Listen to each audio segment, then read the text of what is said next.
দু হাতে দু প্যাকেট মুড়ি নিয়ে রোদ্রে ঘোরাঘুরি করছি, কারণ আমি গিয়েছিলাম নোকদারা বোটিং লেকে, যেটা কিনা রয়েছে কালিম্পং থেকে 28 কিলোমিটার দূরে। ভিতরে ঢোকার জন্য 20 টাকা দিয়ে টিকিট কেটে নিয়েছিলাম। ভিতরে গিয়ে দেখি ভীষণ সুন্দর প্রাকৃতিক পরিবেশ। প্রথমবার গিয়েছিলাম আমি ঘুরতে, আমার তো খুবই সুন্দর লেগেছে। তোমাদের কেমন লাগছে অবশ্যই জানিও।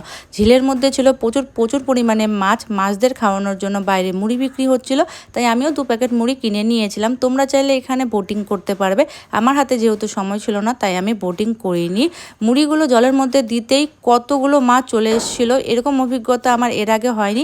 আমি ভীষণ মজা পেয়েছিলাম, আমার খুবই ভালো লাগছিল, তাই আমি অনেকক্ষণ দাঁড়িয়ে থেকে ওখানে মাছগুলো দেখছিলাম। তারপরে দেখি আমার একটা বন্ধু ওখানে শুয়ে আছে, তাই তাকে ডাক দিলাম। ডাক দিতেই দেখি সে চটপট করে চলে আসলো। আমি তাকে নিয়ে গেলাম বিস্কুট কিনতে। তারপরে দেখি হঠাৎ করে কোথা থেকে আরেকটা বন্ধু চলে আসলো। আমি যেহেতু 1 প্যাকেট বিস্কুট নিয়েছিলাম, দোকানটা বাইরে ছিল, তাই 1 প্যাকেট বিস্কুট দুজনের মধ্যে দিয়ে আদর করে আমি বেরিয়ে পড়লাম লাভার উদ্দেশ্যে।